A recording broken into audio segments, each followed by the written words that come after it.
Angel Raphael.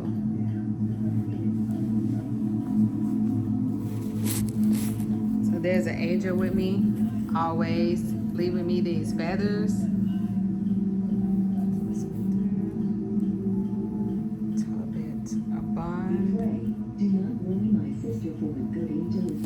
Oh shoot, it's coming on there too. It's on there twice. And I just went to it, and it's on there too. It said, "Do not worry, my sister, for a good angel is with you."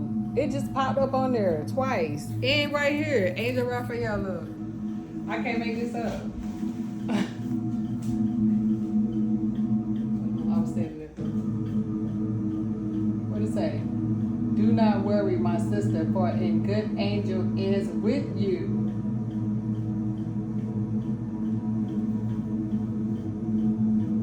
Wow. Tempo.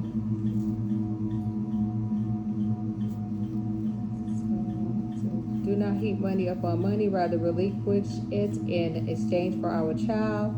What the Almighty God has given us to live on is certainly enough for us. Tobit reassured her, "Do not worry. Our son will leave in good health and come back to us in good health.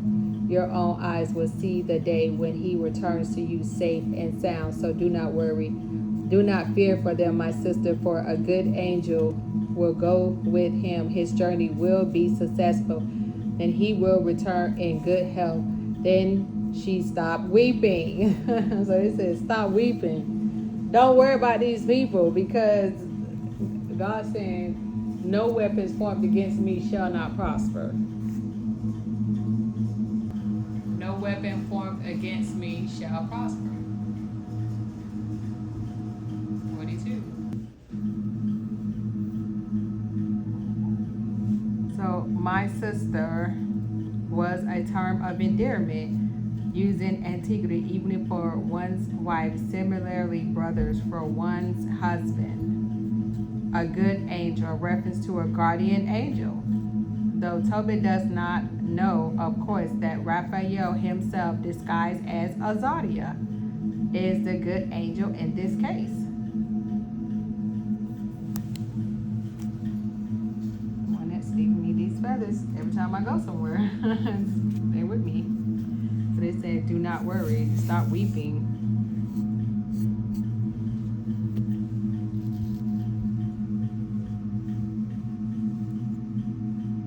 I'm not alone.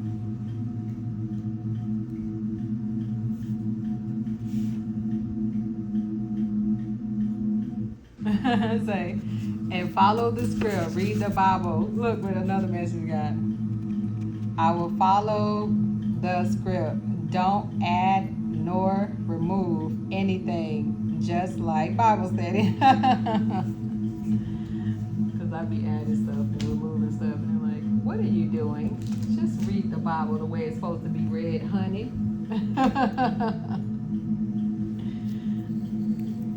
You know, all these messages they give me. It's so cool. I like it when I be getting messages. And so consider this from generation to generation, that none who hope in heaven shall fail in strength. Do not fear the words of sinners, for their glory ends in corruption and worms. Today exalted, tomorrow not to be found. They have returned to dust. Their schemes have perished. Children, be courageous and strong in keeping the law, for by it you shall be honored.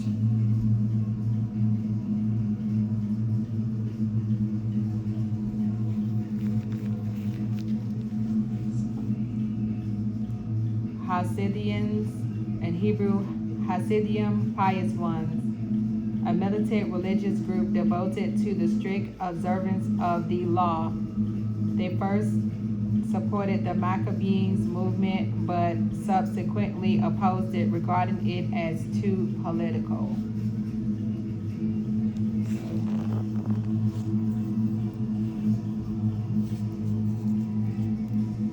So let's see. So they said to one another, "If we all do as our kindred have done, and do not fight against the Gentiles for our lives and our laws. They will soon destroy us from the earth. So on that day they came to this decision: let us fight against anyone who attacks us on the Sabbath, so that we may not all die as our kindred died in their secret refuges. Then they were joined by a group of Hasidians, mighty warriors of Israel, all of them devoted to the law, and all those who were fleeing from the persecutions joined them and supported them. They gathered an army and struck down sinners in their wrath and the lawless in their anger, and the survivors fled to the Gentiles for safety. Matthias and his friends went about and tore down the pagan altars. They also forcibly circumcised any uncircumcised boys whom they found in the territory of Israel. They put to flight the arrogant, and the work prospered in their hands. They saved the law from the hands of the Gentiles and of the kings, and did not let the sinners triumph. Farewell of Matthias. And when the time came for Matthias to die, he said to his son, arrogance and scorn have now grown strong. It is a time of disaster and violent wrath. Therefore, my children, be zealous for the law and give your lives for the covenant of our ancestors. Remember the deeds that our ancestors did in their times, and you shall win great honor and an everlasting name. Was not Abraham found faithful in trial, and it was credited to him as righteousness? Joseph, when in distress, kept the commandment, and he became master of Egypt. Phinehas, our ancestor, for his burning zeal, received the covenant of an everlasting priesthood. Joshua, for executing his commission, became a judge in Israel. Caleb, for bearing witness before the assembly, received an inheritance in the land. David, for his loyalty, received as a heritage a throne of eternal kingship. Elijah, for his burning zeal for the law, was taken up to heaven. Hananiah, Azariah, and Mishael, for their faith, were saved from the fire. Daniel, for his innocence, was delivered from the mouths of lions. And so consider this from generation to generation, that none who hope in heaven shall fail in strength. Do not fear the words of sinners, for their glory ends in corruption and worms. Today exalted, tomorrow not to be found. They have returned to dust. Their schemes have perished. Children, be courageous and strong in keeping the law, for by it you shall be honored.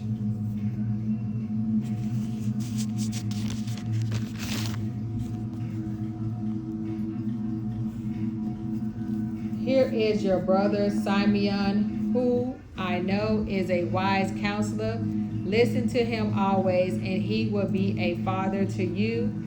And Judas Maccabeus, a mighty warrior from his youth, shall be the leader of your army and wage the war against the nations. Gather about you all who observe the law and avenge your people. Pay back the Gentiles what they deserve, and observe the precepts of the law. Then he blessed them, and he was gathered to his ancestors. He died in the year 146 and was buried in the tombs of his ancestors in Modian, and all Israel mourned him greatly. So it's saying the Hasidians, the pious ones, devoted to strict observance of the law. 42.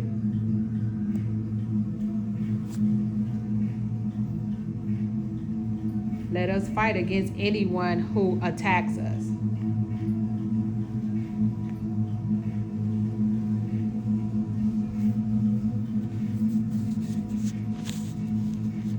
Because we are remaining loyal to the Creator. Loyalty to the creator of the universe. Death before dishonor.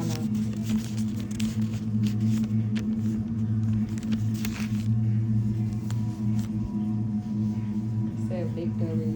Victory. Leadership of Judas Maccabeus. 1 Maccabeus 3. Judas and his early victories. Then his son Judas, who was called Maccabeus, took his place. All his brothers and all who had joined his father supported him, and they gladly carried on Israel's war. He spread abroad the glory of his people and put on his breastplate like a giant. He armed himself with weapons of war. He fought battles and protected the camp of his sword with his sword. And his deeds, he was like a lion, like a young lion roaring for prey. He pursued the lawless, hunting them out, and those who troubled his people he destroyed by fire. The lawless were cowed by fear of him, and all evildoers were dismayed. By his hand deliverance was happily achieved, and he afflicted many kings. He gave joy to Jacob by his deeds. And his memory is blessed forever. He went about the cities of Judah, destroying the renegades there. He turned away wrath from Israel, was renowned to the ends of the earth, and gathered together those who were perishing. Then Apollonius gathered together the Gentiles along with a large army from Samaria to fight against Israel. And when Judas learned of it, he went out to meet him and struck and killed him. Many fell wounded, and the rest fled. They took their spoils, and Judas took the sword of Apollonius and fought with it the rest of his life. But Sciron, commander of the Syrian army, heard that Judas had mustered an assembly of faithful men ready for war. So he said, I will make a name for myself and win honor in the kingdom, and I will wage war against Judas and his followers who have despised the king's command. And again, a large company of renegades advanced with him to help him take revenge on the Israelites. And when he reached the extent of Beth Horon, Judas went out to meet him with a few men. But when they saw the army coming against them, they said to Judas, How can we, few as we are, fight such a strong host as this? Besides, we are weak since we have not eaten today. But Judas said, Many are easily hemmed in by a few. In the sight of heaven, there is no difference between deliverance by many or by few.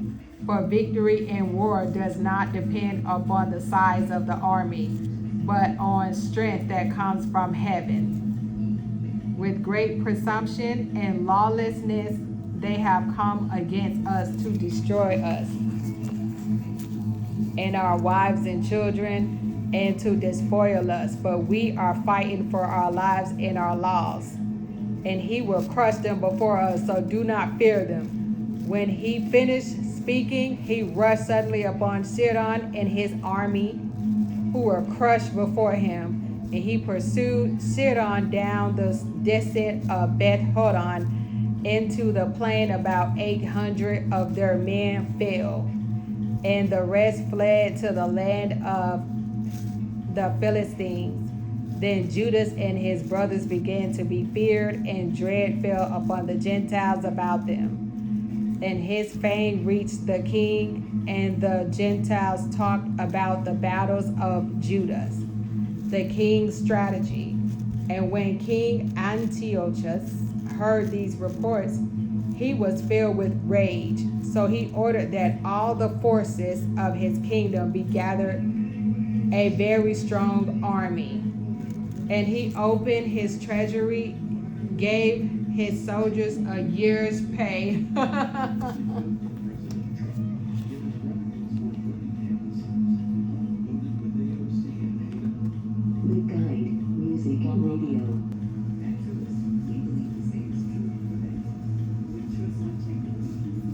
Okay.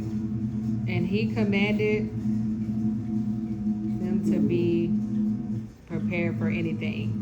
But then he saw that this exhausted the money in his treasury. Moreover, the tribute from the province was small because of the dissension and distress he had brought upon the land by abolishing the laws which had been in effect from of old.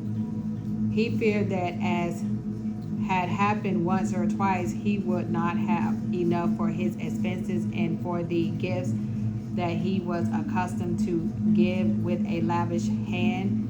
More so than all previous kings, greatly perplexed, he decided to go to Persia and levy tribute on those provinces, and so raise a large sum of money. He left Lysias, a noble of royal descent, in charge of the king affairs from the Euphrates River to the frontier of Egypt, and commissioned him to take care of his son Antiochus until his return. He entrusted to him half of his forces and the elephants,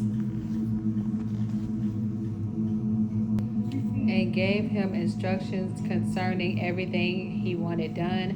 As for the inhabitants of Judea and Jerusalem, Lysias was to send an army against them to crush and destroy the power of Israel and the remnant of Jerusalem, and efface their memory from the place. He was to settle foreigners in all their territory and distribute their land by lot. The king took the remaining half of the army and set out from Antioch, his capital, in the year 147. He crossed the Euphrates River and went through the provinces beyond. Preparations for battle. Lysias chose Bartholomew, son of Dorimius, and Nicanor, and Gorgias, powerful men among the king's friends.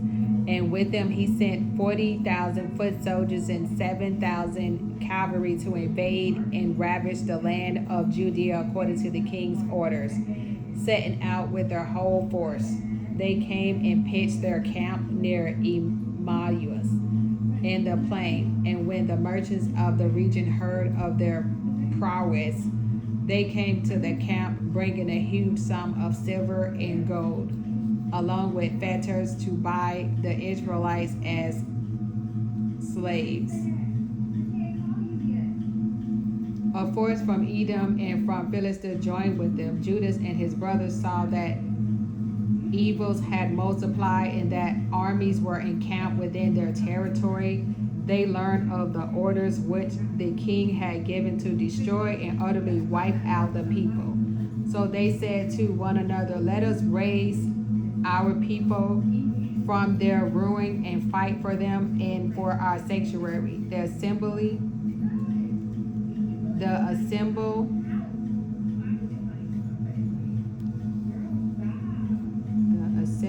gathered together to prepare for battle and to pray and ask for mercy and compassion.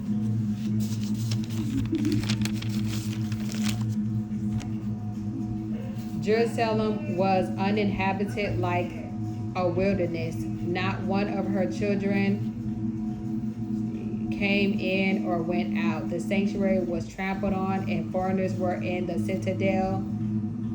It was a habitation for Gentiles. Joy had disappeared from Jacob, and the flute and the harp were silent. Now Judas and his brothers saw that misfortunes had increased and that the forces were encamped in their territory. They also learned what the king had commanded to be done to the people to cause their final destruction. But they said to one another, "Let us restore the ruins of our people and fight for our people in the sanctuary." So the congregation assembled to be ready for battle and to pray and ask for mercy and compassion. Jerusalem was uninhabited like a wilderness. Not one of her children went in or out. The sanctuary was trampled down, and aliens held the citadel. It was a lodging place for the Gentiles. Joy was taken from Jacob. The flute and the harp ceased to play. Then they gathered together and went to Mizpah, opposite Jerusalem, because Israel formerly had a place of prayer in Mizpah.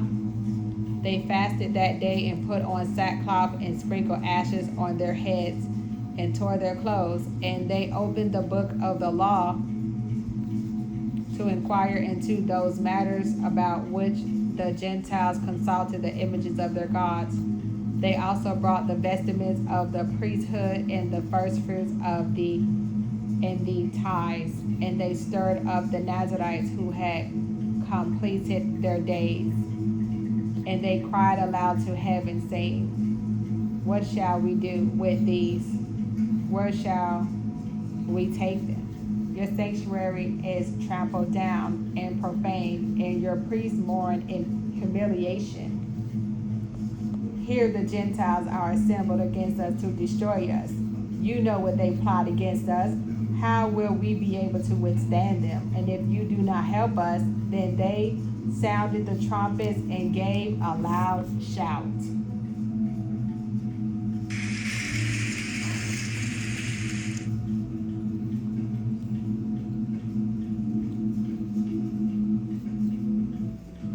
After this, Judas appointed leaders of the people in charge of thousands and hundreds and fifties and tens.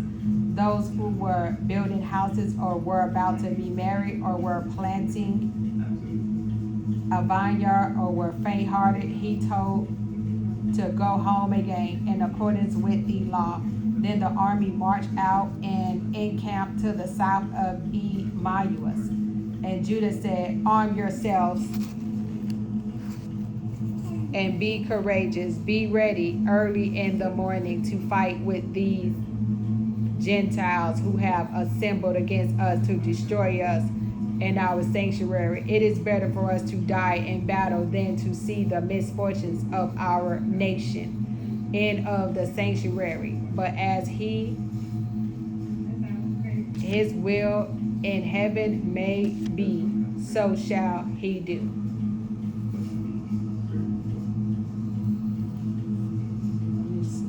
1 Maccabees 4. This is 1 Maccabees 3:31, and this is one going into 1 Maccabees 4:33. The battle at Emmaus. So basically saying, we ain't going out like no sucker ducks. I respect that. That's right. Don't let nobody like try to come and take over and bully you and think they finna come. No. People need to learn how to stay in their own lane and mind their business and stop trying to bully people. And always want to be bloodthirsty and creatures, sharks, or whatever they want to call themselves. They always calling themselves some type of creature. Bloodthirsty sharks, bloodthirsty lion, tiger, bears. There's always some creature. You know what I'm saying? Like, what else are we? Vultures. They always calling themselves some type of wolf or something. Like, what? You're everything but a child of God. Why aren't you a child of God?